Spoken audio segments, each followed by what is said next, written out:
Dust of Arizona Territory floated in the evening light as 12-year-old Eli Turner walked the long trail home with a wooden bucket of warm milk swinging by his side. The year was 1883, a time when fear and misunderstanding ruled the frontier more than law or mercy. Eli was used to the silence of the plains, but tonight something felt wrong, like the earth itself was holding its breath. He was crossing the dry wash behind the mesquite grove when he heard a groan. Not the groan of a coyote or a wounded horse, this was human. Hesitant, Eli placed the milk bucket on the ground and stepped toward the sound, pushing branches aside. What he saw froze him where he stood. An Apache warrior, slumped against a rock, barely alive. His chest rose unevenly. His eyes were half open, lost between this world and the next. His clothes were torn, and dried blood covered his side. A spear, broken, lay beside him. Eli had heard the ranch hands say that Apaches were ghosts in daylight, warriors who appeared and disappeared like smoke. But this man was no ghost. He was dying. Eli swallowed hard. "Mister, you need help." The warrior lifted his head. "Cha, water, milk," he whispered in barely understandable English. Eli thought of the milk he carried for his baby sister. His mother always said, "What we give, God gives back double."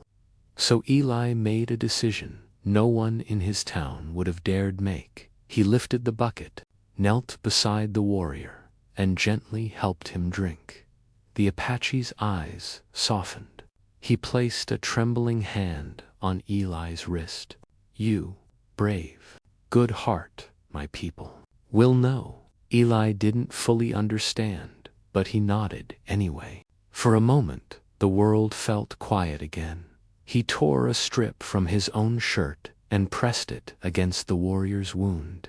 Then he dragged branches to give the dying man shade. By the time Eli left, the sky had turned the color of old brass, and the desert wind was cold on his face. He didn't tell anyone what happened. Some secrets were too heavy for a child and too dangerous for the West. But all through the night, Eli wondered who the warrior was, and whether he lived or died. 7 days later, he found out, not with words, but with the thunder of 400 Apache riders descending into town. It was a Sunday morning in Copper Ridge, quiet, peaceful, the kind of morning where the church bell rang like a heartbeat. The townsfolk were gathering under their wooden porches, preparing for another hot day. Unaware that the world was about to tilt on its axis, Eli was helping his father mend the fence when the ground began to tremble. At first, he thought it was a distant storm. Then came the dust clouds, tall, rising and growing. His father froze. "Eli, get inside, now." But Eli didn't move. He stared at the horizon as dozens, then hundreds, of silhouettes emerged, warriors sitting tall on painted horses, hair braided with feathered ties, rifles glinting under the sun. 400 Apache riders. The riders fanned out, surrounding Copper Ridge with silent discipline. Townsfolk panicked. Doors slammed. Windows shuttered. Mothers grabbed children. The sheriff stumbled out of his office, gripping a rifle that suddenly felt too small for the moment. Eli whispered, "This is because of the man I helped." His father's face turned pale. "What man?" Before Eli could answer, a single rider broke formation, tall, imposing, with a chief's headdress made of eagle feathers that danced in the wind. His horse was white as river stone. This was Chief Nantan Greyhawk. one of the most respected leaders of the Chiricahua Apache, a man known for both mercy and vengeance. He raised his arm, and his warriors went still as statues. "Where is the boy?" he called out in a deep, commanding voice. Eli's breath.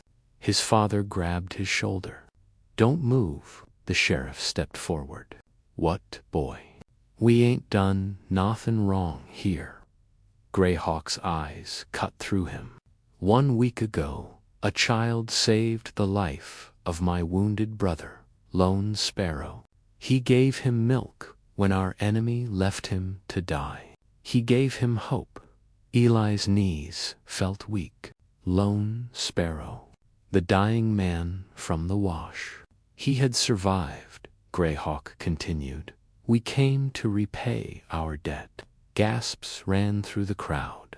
"Repay? With 400 armed warriors?" Eli's father pushed him behind his back, whispering, "Son, you should have told me." "I didn't know what to do," Eli whispered back. Greyhawk pointed directly at Eli the boy. "Come forward." The entire town watched, terrified, whispering prayers under their breath. Eli stepped out slowly, his heart pounding like a drum. Chiefs and warriors bowed their heads slightly as he approached, which shocked everyone. The boy stood before Greyhawk, unable to meet his eyes. The chief dismounted. He knelt before the child. "You saved my brother," he said. "The Apache do not forget." He reached into a beaded pouch and placed a carved wooden eagle in Eli's hands. "In our tribe, this means honor. From this day, you are under our protection." The words fell like thunder across the town. Eli Turner, the poorest boy in Copper Ridge, now had 400 Apache warriors as his guardians, and the town would never be the same again. For the first time in Copper Ridge history, the streets were silent even at noon. No horses tied outside the saloon. No blacksmith hammering iron. Even the wind refused to make a sound, as if it too feared the tension hanging over the town. 400 Apache warriors had taken positions around Copper Ridge, not inside, not threatening, just watching, protecting, standing like pillars of the desert. But to the townsfolk, protection looked suspiciously like danger. Eli Turner could feel the pressure every time he stepped outside. Whispers followed him like shadows. "That's the boy they want. He brought M here. What if they decide to take the town next? His family is putting us all at risk." Eli lowered his head every time he heard it. His father told him, "Ignore them, son. Folks fear what they don't understand." But Eli did understand too well. The Apache had come with respect, but fear twists respect into fearsome shapes. That afternoon, Chief Greyhawk rode into town calmly with a small group of elders. They dismounted at the general store, where the sheriff and several men stood with rifles in hand. Eli stood across the street, heart thumping as the chief approached. "We come to speak, not fight," Greyhawk said. The sheriff's jaw tightened. "Then speak fast." Greyhawk folded his arms. "One of your ranchers has sent word to Caldwell's militia, claiming our presence is a threat. They ride here now. If they attack, blood will fall on both sides." The sheriff shot a furious look toward the townsmen. "Who did it?" Before anyone could answer, Greyhawk pointed toward the North Ridge. Dust clouds were rising, smaller than the Apache army, but moving fast. 25 armed men on horseback. Militia. Eli felt his stomach twist. This wasn't the danger the Apache brought. This was the danger fear created. Gray. Hawk turned to Eli. My brother lives because of you, because of your kindness. Now we must keep your people safe. Eli's voice was small. I never wanted trouble. Gray Hawk placed a reassuring hand on his shoulder. You brought peace. Others bring war. The militia arrived with loud shouts, rifles held high. Their captain, a hard-eyed man named Briggs, pointed at the Apache warriors. You got no right gathering here. Move out or we'll force you out. Gray Hawk didn't flinch. We leave when the boy is safe. Briggs laughed bitterly. You're threatening us over some poor ranch kid. Eli's father stepped forward. He saved an Apache warrior's life. They came to thank him. Briggs spat. Thank him. This is intimidation. This is how raids start. Within seconds, the Apache warriors tightened their formation. The townsfolk backed away. The militia raised their rifles. The sheriff's hand hovered over his revolver. Tension thickened like storm clouds. Eli couldn't breathe. He'd caused this without meaning to, without wanting to. He stepped forward between both sides. Stop, please. His voice cracked but rang through the street. Everyone froze. He looked at Briggs first. Sir, they didn't hurt anyone. They didn't take anything. They only came because I helped someone who was dying. He turned to Gray Hawk. I don't want anyone getting hurt because of me. Gray Hawk's eyes softened. You speak with courage, like a warrior. Briggs scoffed. The boys confused. Step aside, kid. But Eli didn't move. The wind shifted, carrying the smell of dust and sweat. Every gun pointed. Every warrior, T-E-N-S-E-D. Then a lone figure limped from behind the Apache lines. The dying warrior Lone Sparrow, alive, standing, barely but alive. He raised his voice. This boy saved me. He showed kindness when he owed nothing. If you shed blood today, you disrespect the Creator. Even Briggs hesitated. The moment held like a teetering rock. Something had to give, and it would, one way or another. Silence hung over Copper Ridge like a noose tight, breathless, ready to snap. Every rifle, every bow, every trembling hand in town froze as Lone Sparrow stepped forward. His limp was heavy, but his gaze was sharp as flint. Briggs, the militia captain, scowled. You should have died out there, Apache. Would have saved us all this mess. Lone Sparrow didn't blink. Death comes for all men in time, but dishonor comes only to those who bring it onto themselves. The words landed like stones. Briggs bristled. Is that a threat? Gray Hawk stepped beside his brother. It is a truth. The sheriff stepped between them, sweat dripping down his neck. Everybody, lower your guns, now. Nobody moved. Eli breathed fast, chest tight. He could feel the heat of fear coming off both sides, like steam off a kettle.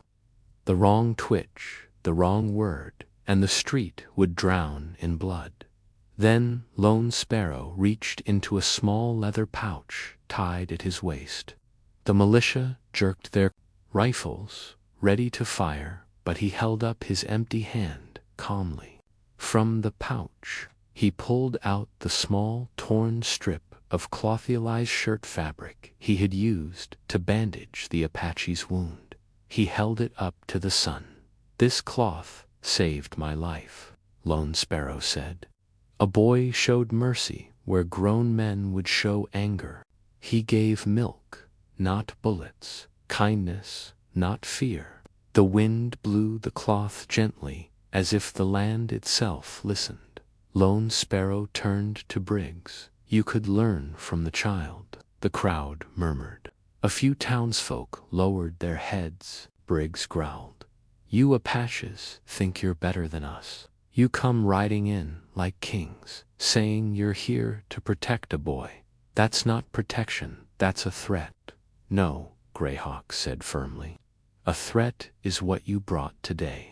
Briggs raised his rifle, and everything exploded at once. Eli's father yanked him back. Warriors leaped forward. The sheriff shouted.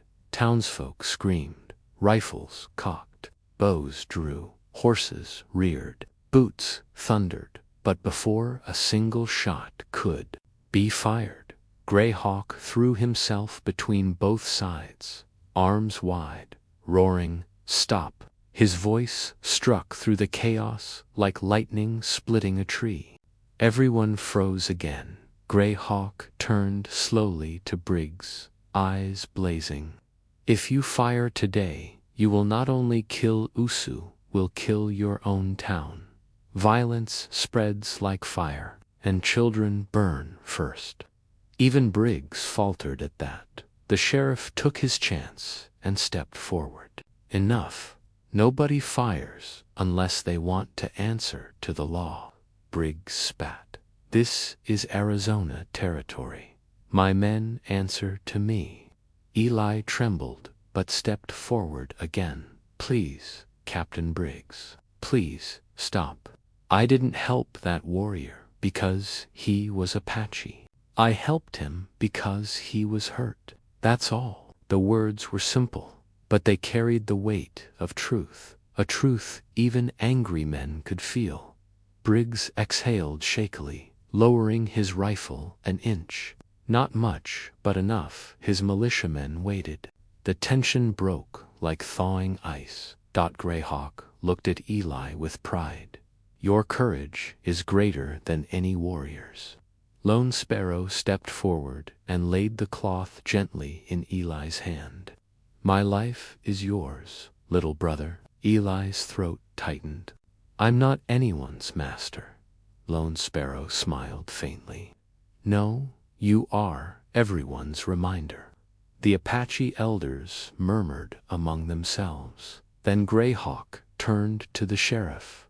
We will leave peacefully, on the condition that the boy is never harmed by anyone ever. The sheriff nodded immediately. You have my word. Briggs looked away, jaw clenched, but said nothing. One by one, the Apache warriors mounted their horses. Their formation shifted like a great river of dust and hooves. Before leaving, Greyhawk raised 2 fingers to his forehead in a gesture of respect toward Eli. You changed 2 worlds today, he said. Then the Apache army turned and rode into the horizon, not in anger, not in triumph, but in peace. Copper Ridge exhaled for the first time in days, but the story was not over, not yet.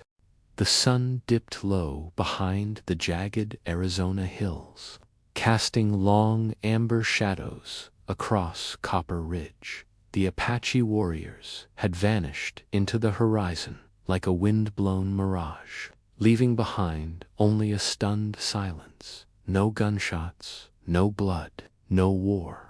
Just peace. Eli Turner stood in the center of Main Street, dust swirling around his boots. His legs felt weak, but his heart thumped with something he had never known before: purpose. His father placed a steady hand on his shoulder. You did good, son. But Eli only stared at the empty road. Had he truly done good, or had he just gotten lucky? The sheriff approached, hat in hand. Kid, I've been wearing this badge 15 years. Never seen anything like what you pulled off today. Eli lowered his gaze. I didn't pull off anything. I just did what was right. That, the sheriff said, is exactly why it worked. Across the street, Briggs and his militia slowly regrouped. Their faces were cold and hard, but none of them dared challenge the boy now. Saving an Apache could be seen as foolish, but preventing a war, even the toughest men couldn't argue with that. Briggs glared at Eli. "This ain't over. You made us look weak." Eli's father stepped forward. "Weak, or just wrong?" Briggs didn't answer. His militia mounted up and rode off without another word, their dust trails fading into the desert. The townsfolk, who had once whispered fearfully about the Turner boy, now stepped toward him with hesitant gratitude. Mrs. Finch, the baker's wife, wiped her eyes.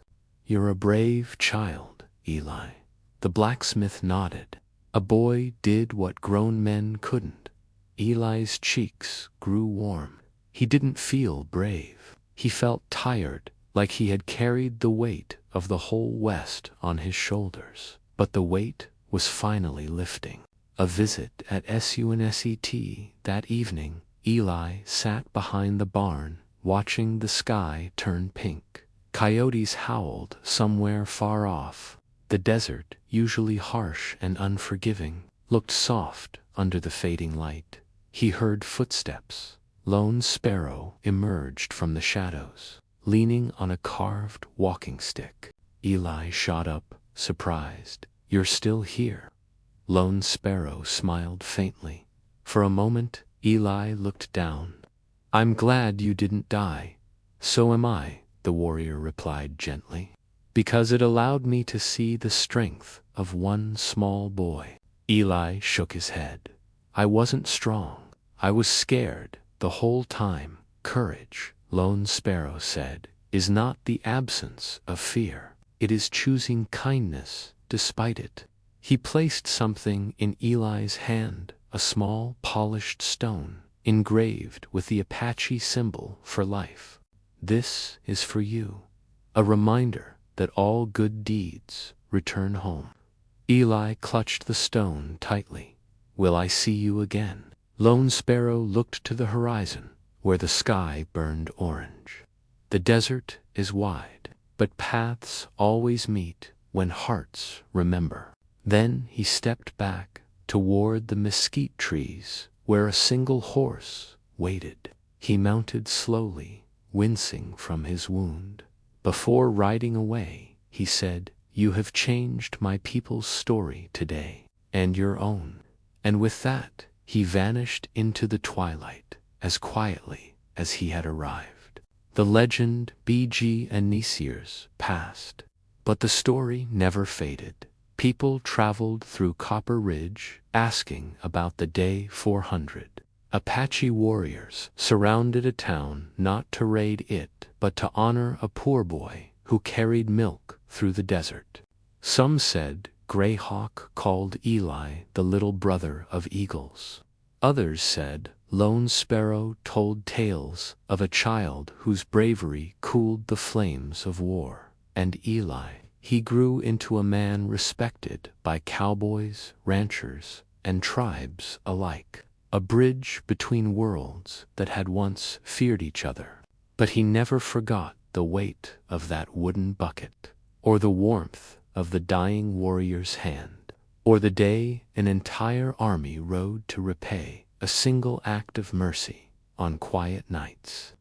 Long after he was grown, Eli Turner would hold that polished stone and whisper, "Kindness is never small." And somewhere in the desert wind, it seemed, a distant voice always answered, "Nor is its memory."